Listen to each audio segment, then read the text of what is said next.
Welcome back to On the Same Page. We are on Daf Nun Vav Amud Beis, 56b of Maseches Kiddushin, and we are starting from the Mishnah, 5 lines down on the page. The Mishnah says, Hamakadesh be'arla. A man gives Kiddushin to a woman using arla, fruits from the first 3 years of a tree growth. So those fruits are asr bahana. Not only can one not eat them, but one can't derive benefit from them. You can't sell them, you can't use them for anything. So they are asr bahana if a man would try to give Kiddushin to a woman using those fruit. Or if he gave bikilaya karim, he gave kilayim from a vineyard. Kilayim is when you interbreed plants, you interbreed grapes and wheat. So if you take a product from a vineyard that's growing too close to a wheat field, and he gives that for Kiddushin, that's also asr ba'ana, you're not allowed to benefit from it. Or if he gives her from bishar haniskal. A shar haniskal is a shor, an ox that is sentenced to stoning. It's killed for killing a person. The ox killed a person, and so the ox that killed gets stoned, and it's forbidden to derive any benefit from the carcass of that ox. What if a man gave Kiddushin from part of that animal?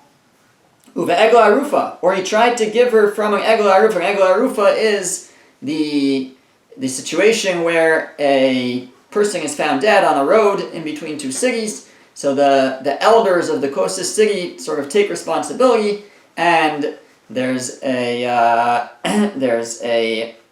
process that involves taking a calf and like breaking its neck as a atonement for whoever.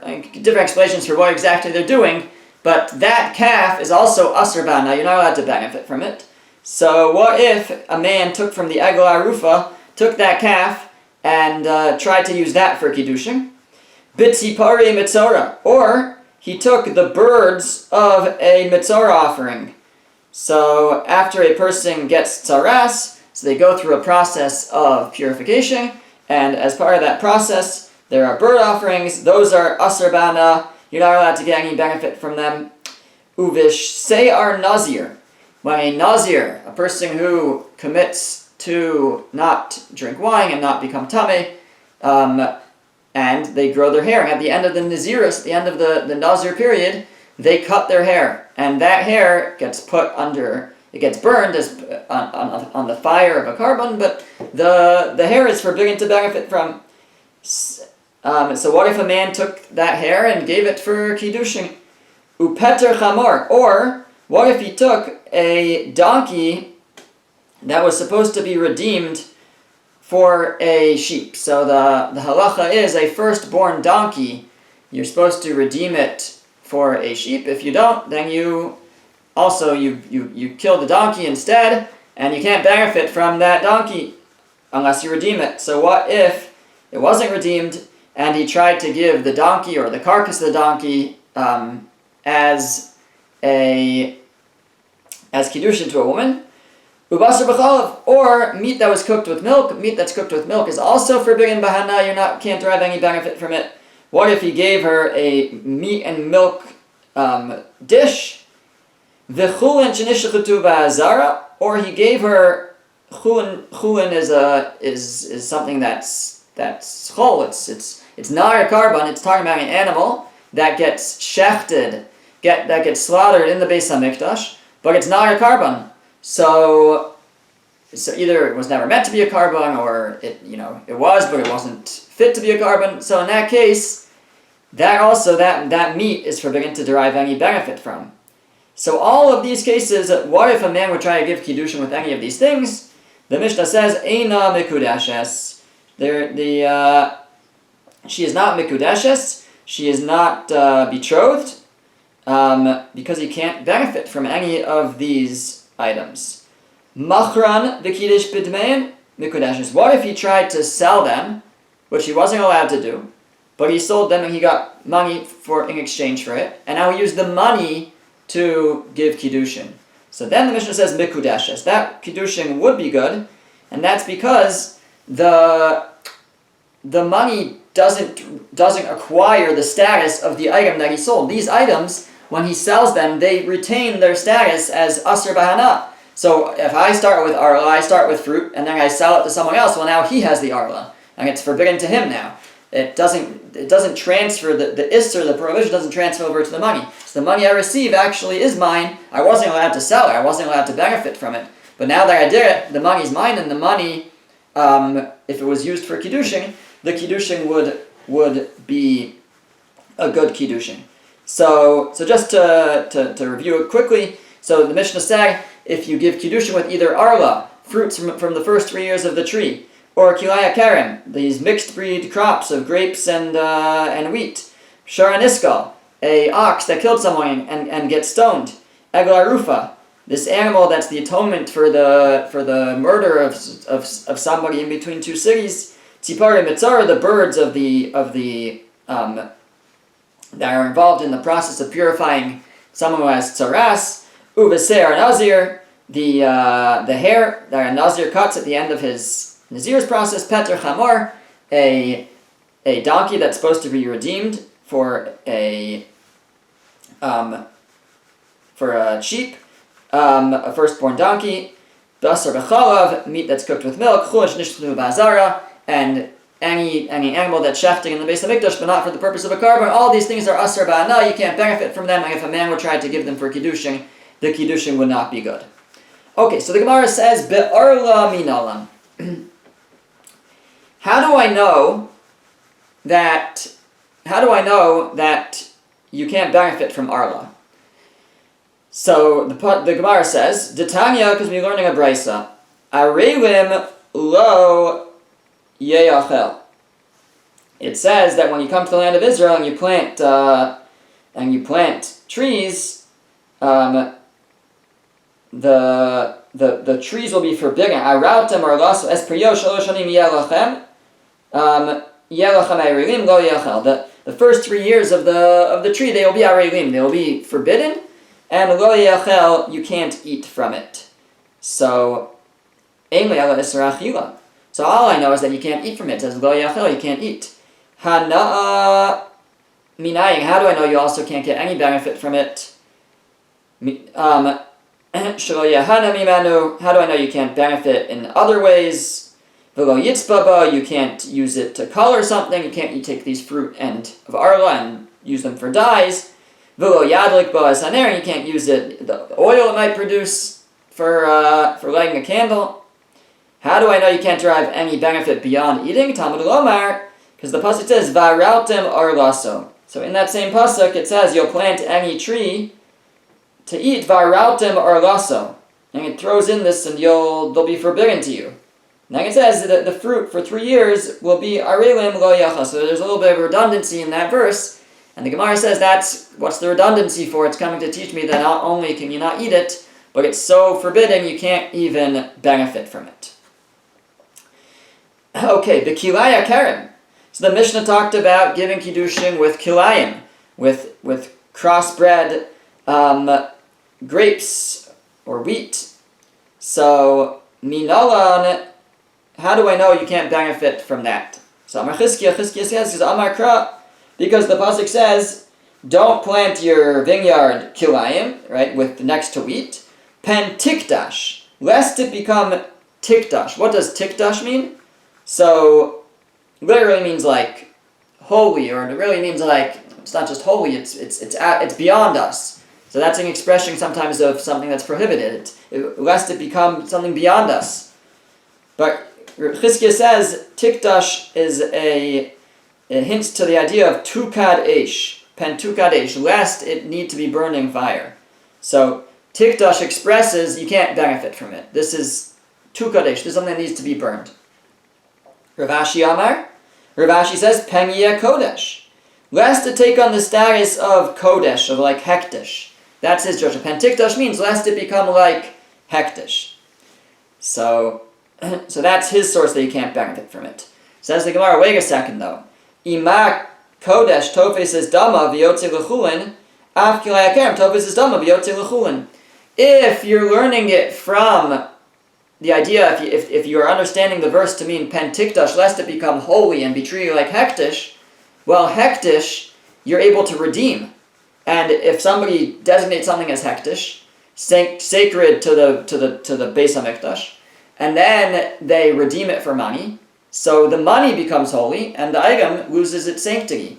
But our Mishnah said that these items, even if you redeem them, if a person would sell his item for money, the item would keep its sanctity or its prohibition, and the money would remain money. It wouldn't acquire the status of the item. When it comes to redeeming hektish, they flip. The item becomes mundane, and the money acquires the status of hektish.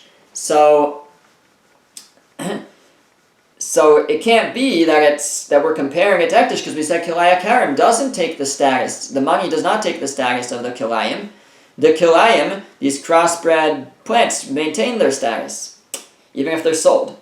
So ela machavarta k'de Chizkiya. The Gemara says rather, it's more clear like what Chizkiya said. Chizkiya said the source will be pen tikdash pen tu kadesh, lest it need to be burned by fire. That's the source that kilayim is asr bahana, is forbidden to benefit from. Okay, shor haniskal minayin. How do I know you can't benefit from a shor haniskal, an ox that kills someone that gets stoned? The Tanya, because we're learning a Mishnah and a Brisa.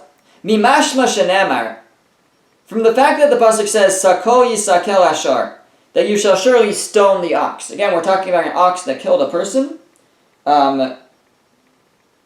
It says there, if a ox would gore a man or woman and they die, sakol yisakel ashar, the ox gets stoned. Velo ye'acheles bisaro, and you should not consume, you should not eat its flesh. Ubal ashar naki, and the owner of the ox is clean. That's what the verse says. So, it says the Gemara, Mimashma shenemar sakol yisakel ashar, from the fact that the pasuk says, you shall surely stone the ox. Eini yodea shenevelahi? Don't I know already that this ox is nevela? It's a item that did not have proper shchita, proper slaughter. It's a carcass, unslaughtered carcass. And I already know you're not allowed to eat nevela. That the Torah says elsewhere. So how did this ox die? It didn't get shechted. It got stoned. So of course you can't eat it. So why does the pasuk have to say you shouldn't eat it? It's to teach you that's to teach you that even if you would shecht it once it was sentenced to death, before it actually got stoned, still you wouldn't be allowed to eat it. So it's obvious that after it's stoned you can't eat it. It wasn't shechted. But you might have thought that if you shecht it before it gets stoned, once it's sentenced to death, you quickly go and shecht it, you might think you could eat it. Look, it's shechted. So that's why it says, go yachel, that even then you're not allowed to eat it. Says the Gemara, continuing the Brisa, Bahana minayin, how do I know you can't benefit from this ox? Talmud Lomar, because the pasuk says, Ubal hashar naki, that the owner of the shor, the owner of the ox is clean. Gemara says, my mashma, what's implied by that? How does that imply that you can't benefit from it? Shimon ben Zoma says, Ka'adam she'omer lechavero, it's similar to the expression that a person might say to their friend, Yatsa ploni naki minachasav. So-and-so has become cleaned of his possessions, he has no benefit from them. So the idea that the person is clean, it's like clean of possession, clean of benefit. So when it says Baal Asher Naki, the owner will be Naki, will be clean. So that's teaching me that he has no benefit from this ox. That's how I know the ox becomes forbidden Bahana once it is once it kills someone and is sentenced to death. Ask the Gemara. Mimai dahai lo yachel es besaro lehicha deshachit le'acher shenigmar dinahu da'asa. How do you know that the words lo yachel are coming to teach me that even once it's sentenced to death and you shecht it, it still can't be eaten. Maybe Dilma hecha de shachad agishning radino shari. Maybe really, in that case, if you shecht it before it gets stoned, even though it's been sentenced already, maybe then it will be permitted. It had a proper shlita, a proper slaughter. The high lo yeyachel, and the lo yeyachel is hecha de sakle miskal hudasa, is actually coming to teach me something about once it's been stoned already. Ukadir Rabbi Amar Rabbi Lazar, and could be going in accordance with the teaching of Rabbi Abo in the name of Rabbi Lazar to Amar Rabbi Lazar, who said, Kol makom shenemar lo yeyachel. Anytime the Torah says don't eat, or lo sochal, or you don't eat, or lo sochu, or in plural, you shouldn't eat in plural. Echad isra achila, echad isra na. It includes both a prohibition of eating and a prohibition of deriving benefit. Unless the Torah makes an exception like it did when it comes to nevela. So really he's coming off of nevela. By nevela, it says, nevela again is a carcass, an animal that died without slaughter, without proper shlita, so it says you can't eat it, and then it says you should sell it. So he understands from there that if it hadn't told you could sell it, then you would have thought you can't. Why not? Because whenever it says don't eat, it also means don't benefit. And there's an exception. It says you could benefit, you could sell it. But everywhere else that it says in the Torah don't eat something, it also means don't benefit from it. That's the opinion of Rabbi Abo. And if that's the case, so over here by Shor HaNiskal, even though the ox was stoned to death, and I know I can't eat it, but there's still a reason to say lo yeyachel, and that's to teach me, when it says don't eat it, it also means don't benefit. So it's teaching me don't benefit from it. Even though it's a nevela, you might think you could, since it's just a nevela, it's just a dead carcass, you might think you could benefit. No. This is different. Shor HaNiskal. This is an ox that got stoned. The lo yeyachel could be teaching me don't benefit. So how do I know it's teaching me the other idea that we said, that if you shecht it before it gets stoned, it's still forbidden? Maybe it's really permitted then. And the lo yeyachel is coming to teach me don't benefit from it. Now we had to learn don't benefit from it from Baal HaShor Naki. It says the owner of the shore is clean of any benefit from it. But we don't need that either. Maybe lo yeyachel is coming to teach me don't benefit.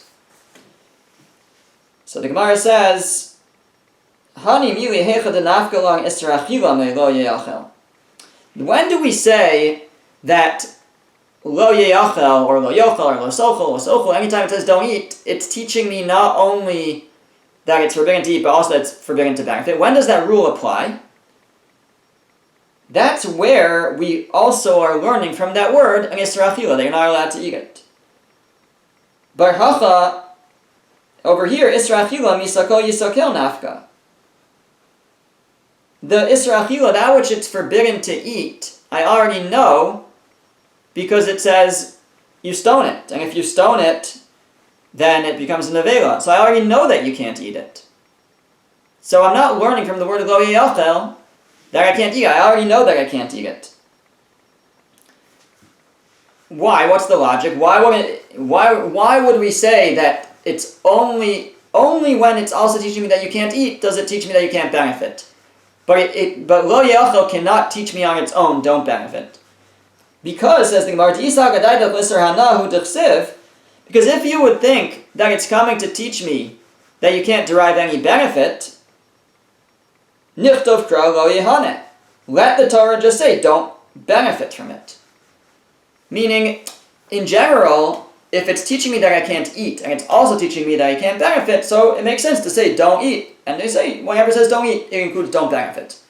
But if I already know you can't eat it, and it just wants to additionally teach me don't benefit, then it should say don't benefit. So over here where I already know you can't eat it because it was stoned, and it wasn't shechted, so lo yeyachel would not be the way to say, plus, additionally don't benefit from it. It would have said lo yehane, don't benefit from it. So that's how I know that the lo yeyachel is not coming to teach me don't benefit. Rather we say it's coming to teach me that if you shecht it while it's still, before it's been stoned, once it's been sentenced to death, you're not allowed to eat it or benefit, I think, already at that point, once it's sentenced to death. The Gemara says, Inami,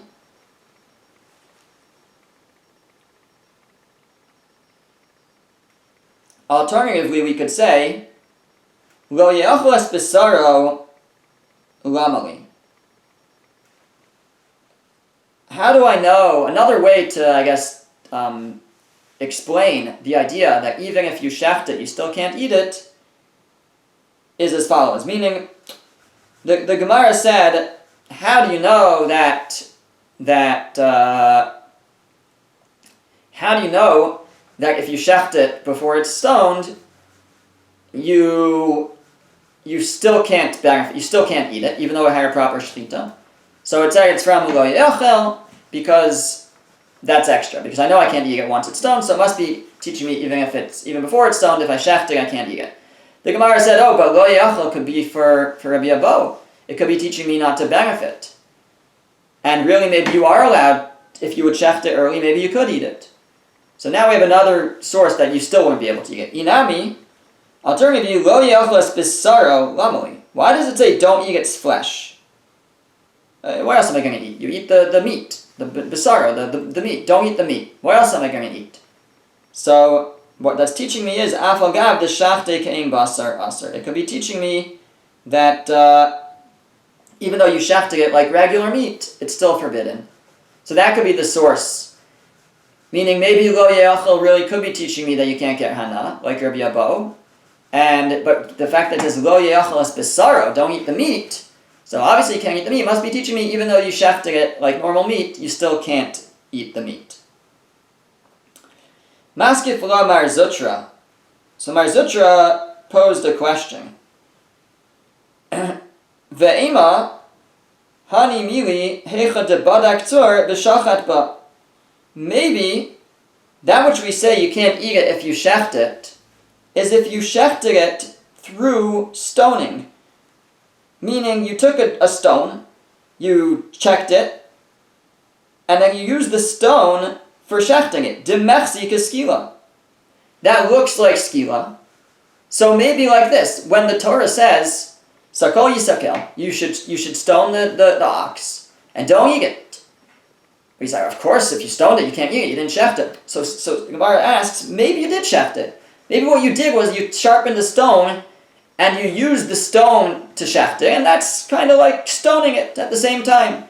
Maybe that's where we say don't eat it. But aval shachte besakin, lo. But if you shechted it with a knife, maybe you would be allowed to eat it then. Maybe the pasuk was only teaching me, if you stone it, don't eat it, even if you shechted it with the stone. But if you shechted it with a knife, maybe you could eat it. So the Gemara says, Midi saking be'araisaksiv. It says, first of all, does the Torah ever say that you have to shecht with a knife? It doesn't. The Torah says, with regards to shchita, to shecht, it says to slaughter. But,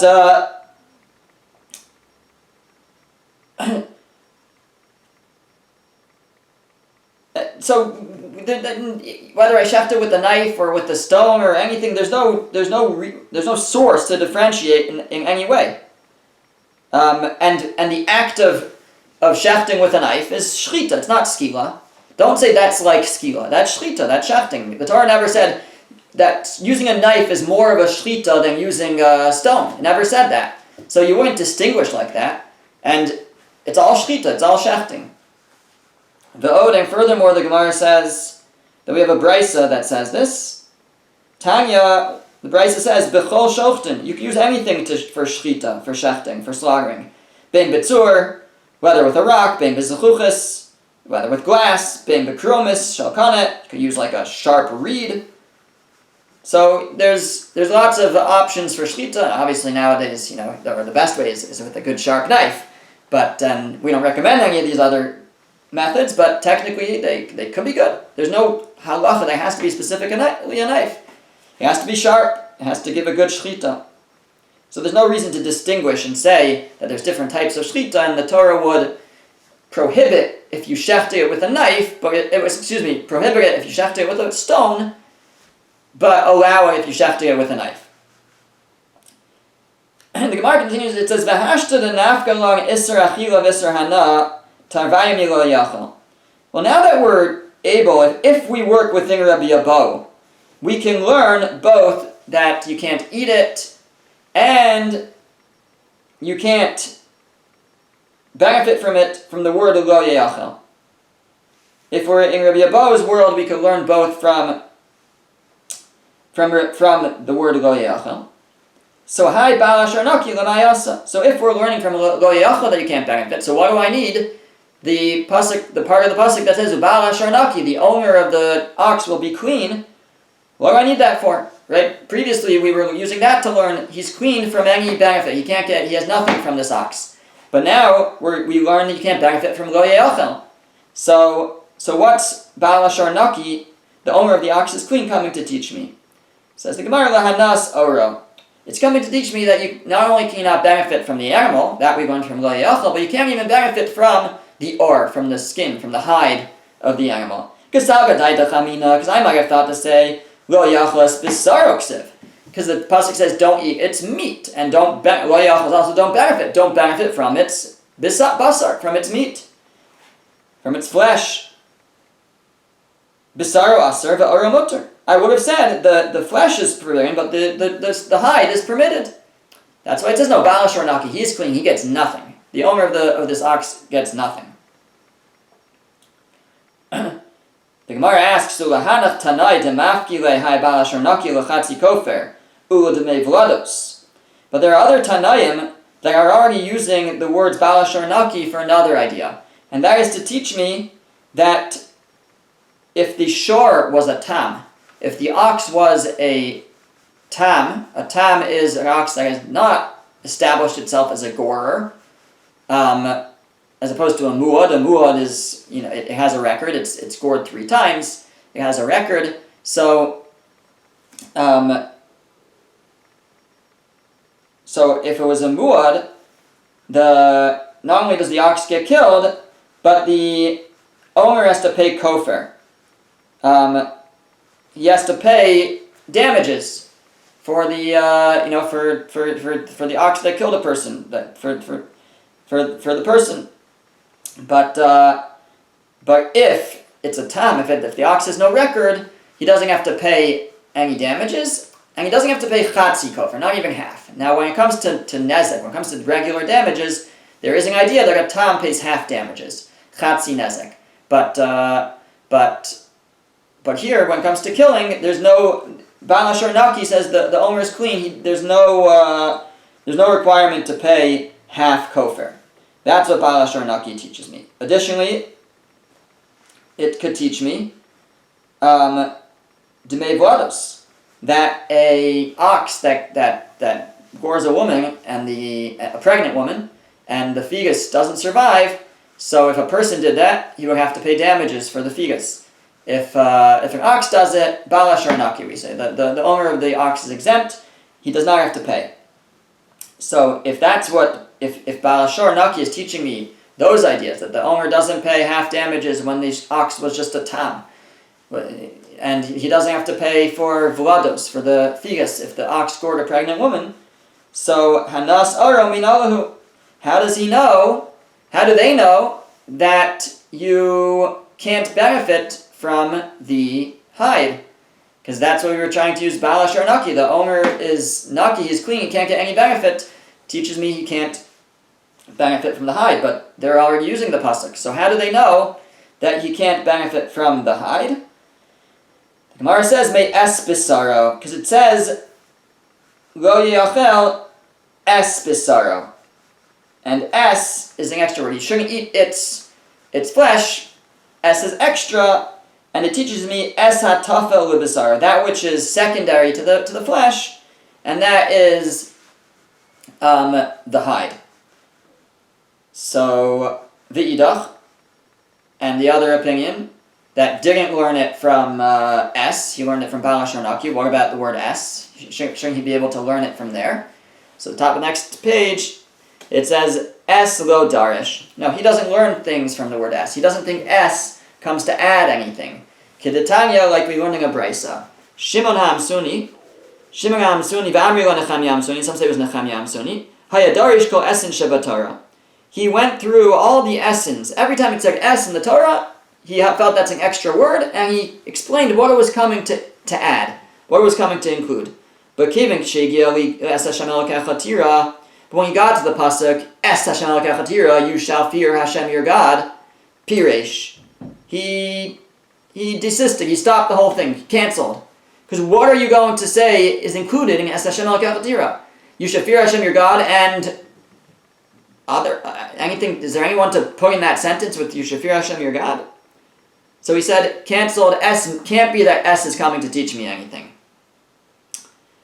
So, Amr lo Talmida, the student said to him, Rebbe, our Rebbe, Kol Esin Shed Darashta Matei. What about all the word S's that you already explained, that you already expounded on? What's going to be with all that? You're saying S isn't adding anything? Amar Lahem, he said to them, Kishem Shekibalti Yischar Ala Drisha.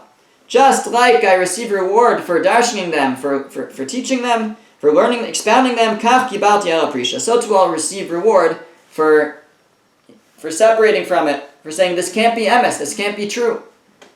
He's searching for the emes, he's searching for the truth. It takes humility to say, everything I learned, was wrong. So the Gemara is saying that the opinion that doesn't learn from es bisaro to include the hide is because he doesn't learn the word es. That's why he needs Baal HaShor Naki, the owner of the shore is clean, he doesn't get anything, even the hide. Now the Gemara concludes that Ad Shebar Rabbi Akiva, until actually Rabbi Akiva came, the limed, and he taught, Es Hashem Elokecha Tira, Shafir Hashem your God, L'rabos Talmidei Chachamim. That comes to include Talmidei Chachamim, great Torah scholars. That there is a group of people, a type of person that we could include in the sentence, Es Hashem Elokecha Tira, Shafir Hashem your God, and that is those who are the best representatives of God in this world, and that is the great Torah scholars. Rabbi Akiva had tremendous respect. It's interesting, Rabbi Akiva, when he was younger, had zero respect for Talmidei Chachamim, before he realized what a Talmid Chacham was. But later in his life, he became great, and he gained tremendous respect for Torah and for Talmidei Chachamim, and he's the one who comes and says, no, you could include Talmidei Chachamim in this drasha, Es Hashem Elokecha Tira. So Rabbi Akiva kind of returned the system of darshaning the word S, and learning, expounding when it says the word S to include something additional. But again, we're suggesting that the step in the Gemara where we're learning from Baal HaShor Naki, the owner of the shore is clean, that's the source, that you can't benefit from the hide, holds because you can't learn from S Bisaro, you can't learn from the extra word S. S is not coming to add and include additional things.